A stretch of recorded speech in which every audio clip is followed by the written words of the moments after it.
सफेद बालों वाला बूढ़ा आदमी कोई और नहीं बल्कि नारुतो है, उसके युग का 7वां होकागे। उस लड़ाई में जिसमें ओत्सुत्सुकी कबीले के देवता से सामना हुआ था, पूरा शिनोबी विश्व पूरी तरह नष्ट हो गया। मरने से पहले सस्के ने बेहोश नारुतो को एक सुरक्षित जगह पर पहुंचा दिया। जब नारुतो जागा तब तक शिनोबी विश्व पहले ही एक बंजर भूमि बन चुका था। नारुतो केवल घुटनों के बल बैठकर कड़वा रो सकता था, लगभग अपनी सारी आंखों के आंसू बहा चुका था। उसने दुश्मन से बदला लेने के बारे में भी सोचा था, लेकिन समय बीतने के साथ अब अपने बुजुर्ग वर्षों में वह पहले ही असहाय हो चुका था। नारुतो एक बार फिर अपने साथियों की कब्रों के सामने बैठा गहरे दुख में डूब गया। उसने आह भरी, काश वह समय को पीछे मोड़ सकता। उसने कसम खाई कि वह उस कबीले के बराबर ताकत हासिल करने के लिए कुछ भी करेगा। अपने साथियों के प्रति पछतावे और माफी से भरे दिल के साथ वृद्ध नारुतो ने हमेशा के लिए अपनी आंखें बंद कर ली, लेकिन उसकी आत्मा गायब नहीं हुई। इसके बजाय वह एक सफेद स्थान पर प्रकट हुआ, जहां उसका रूप फिर से युवा था। उसके सामने एक विशाल सुनहरी चक्र तैर रहा था। नारुतो ने हैरानी और विस्मय से घूरा, सोचते हुए कि क्या यह स्वर्ग है। उसने सुनहरी चक्र की ओर हाथ बढ़ाया और अचानक चारों ओर तेज रोशनी फूट पड़ी। नारुतो ने पाया कि उसकी चेतना एक सुरंग से गुजर रही है। जब वह फिर जागा, उसने महसूस किया कि वह तेज गति से चल रहा है। पास के पेड़ पर रुककर हैरानी से देखा कि वह सफेद चोगा पहने था और उसके शरीर में फिर से जीवन था। नारुतो उलझन में पड़ गया। यह वह समय रेखा थी जब सस्के और इटाची अपनी अंतिम लड़ाई करने वाले थे। उनका मिशन था सस्के के ठिकाने का पता लगाना। नारुतो का दिल उत्साह से धड़क उठा। उसने कभी नहीं सोचा था कि उसका मजबूत विश्वास सचमुच उसकी आत्मा को 16 साल की उम्र में फिर से जन्म लेने देगा। उसी समय काकाशी पास आया, हैरान कि नारुतो अचानक क्यों रुक गया। अन्य कोनोहा निंजा भी उसके चारों ओर रुक गए। भविष्य में जो साथी मर चुके थे उन्हें देखकर नारुतो का दिल दुख से भर गया। उसने आंसुओं को रोककर शांत रहने का नाटक किया और कहा कि वह ठीक है। फिर उसने काकाशी से सवाल किए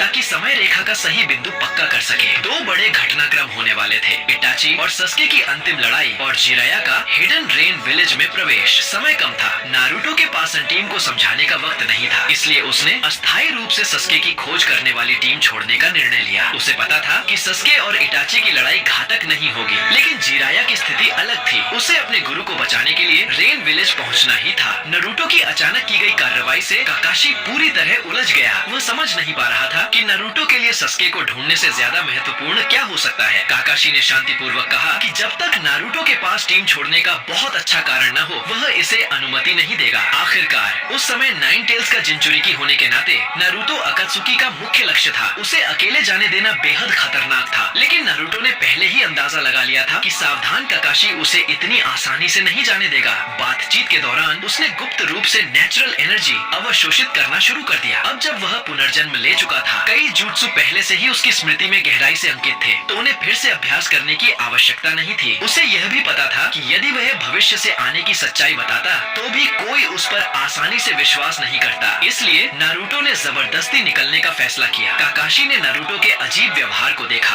और तुरंत यामाटो से 4 पिलर प्रिज्म का उपयोग कर उसे फंसाने को कहा, लेकिन अचानक नारुतो की आंखों के किनारे सेज मोड के नारंगी निशान दिखाई देने लगे। काकाशी तुरंत समझ गया कि यह जिराया का सेज मोड है और हैरानी से पूछा कि नारुतो ने यह कब सीखा। नारुतो ने सिर झुकाकर सबको माफी मांगी, कहा कि उसके पास कुछ जरूरी काम है और उसे पहले जाना होगा, बाकी बाद में सब समझाएगा। इतना कहकर उसने पल भर में 4 पिलर प्रिज्म तोड़ दिया और बॉडी फ्लिकर से गायब हो गया। यामाटो उसका पीछा करने ही वाला था कि काकाशी ने उसे रोक दिया। नारुतो को जितना वह जानता था उसके हिसाब से यह मानना मुश्किल नहीं था कि उसके पास कोई ठोस कारण है और अभी सेज मोड में उसे रोकना किसी के लिए भी असंभव था। काकाशी ने सबको सस्के की खोज जारी रखने का आदेश दिया, जबकि साई को अपनी सुपर बीस्ट इमिटेटिंग ड्राइंग से यह जानकारी त्सुनाडे तक पहुंचाने को कहा। टीम से निकलने के बाद नारुतो एक ऊंचे स्थान पर रुका और सेज परसेप्शन से चारों ओर सब कुछ महसूस किया। 3 बजे की दिशा में टीम ताका था, जबकि 6 बजे इटाची। हालांकि नारुतो सस्के को देखने के लिए उत्सुक था, लेकिन यह सही समय नहीं था। वह 6 बजे की ओर मुड़ गया। उसे इटाची से उचिहा शिसुई की आंख लड़ाई से पहले प्राप्त करनी थी। नारुतो को इटाची के प्रति गहरा सम्मान था। पिछली जिंदगी में होकागे बनने के बाद वह और बेहतर समझ गया था कि इटाची ने कोनोहा की शांति के लिए कितनी बलिदान दिए। कुछ ही देर में उसने जंगल में इटाची को ढूंढ लिया। इटाची हैरान हुआ कि नारुतो खुद उससे मिलने आया है। नारुतो चाहता था कि इटाची सस्के से लड़ाई छोड़ दे। उसे पता था कि इटाची की सेहत का मतलब था कि उसकी जिंदगी में कुछ ही दिन बचे हैं, लेकिन इटाची अड्डा हुआ था क्योंकि यही लड़ाई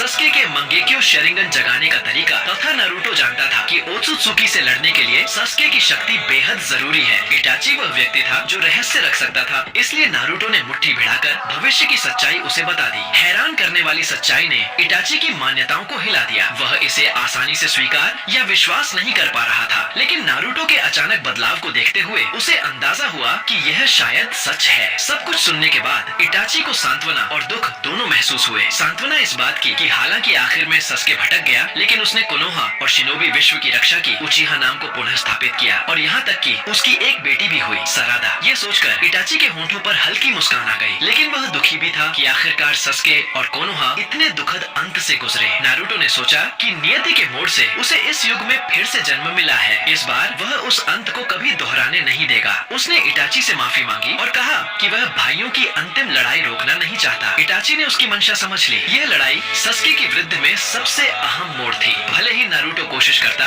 इटाची फिर भी इस लड़ाई पर अड्डा रहता, जैसा पिछली जिंदगी में हुआ था। उसने शिसुई की आंख नारुतो को सौंपी और भविष्य में सस्के को भी उसकी जिम्मेदारी दी। फिर वह अकेला उचिहा हाइडआउट लौट गया ताकि लड़ाई का इंतजार कर सके। हालांकि नारुतो अनिच्छुक था, लेकिन अब उसकी सबसे बड़ी प्राथमिकता अपने गुरु जिराया को बचाना थी। उसने शिसुई की आंख वाली कौवा एक स्क्रॉल में सील की और हिडन रेन विलेज की ओर दौड़ पड़ा। कुछ घंटों बाद जिराया और पेन की लड़ाई चरम पर पहुंची। पर्याप्त जानकारी न होने के कारण जिराया अचानक जुरैन पाथ से घिर गया और उसका एक हाथ खो बैठा। पेन ने आकाश और पानी दोनों से जिराया पर हमला किया, उसे खत्म करने ही वाला था। निर्णायक क्षण पर नारुतो अचानक आ गया और रासेंगान से उस जुरैन पाथ को नष्ट कर दिया। जिराया और फुकासाकु उसकी परछाई देखकर हैरान रह गए, सोचते हुए कि मानो मिनाटो लौट आया हो। टेंडो चकित रह गया कि जिराया को मदद मिल गई है। उसने पलटवार करने की कोशिश की, लेकिन तब तक नारुतो का रसेन शुरिकेन उसकी ओर उड़ चुका था। घूमते हुए घने चक्र को देखकर टेंडो ने इसे हल्के में लेने की हिम्मत नहीं की और शिनरा टेंसी से उसे रोकने की कोशिश की। इस मौके का फायदा उठाकर नारुतो ने जिराया को सुरक्षित जगह पर पहुंचा दिया। जिराया ने हैरानी से नारुतो का नाम पुकारा, पूछा कि वह यहाँ क्यों आया है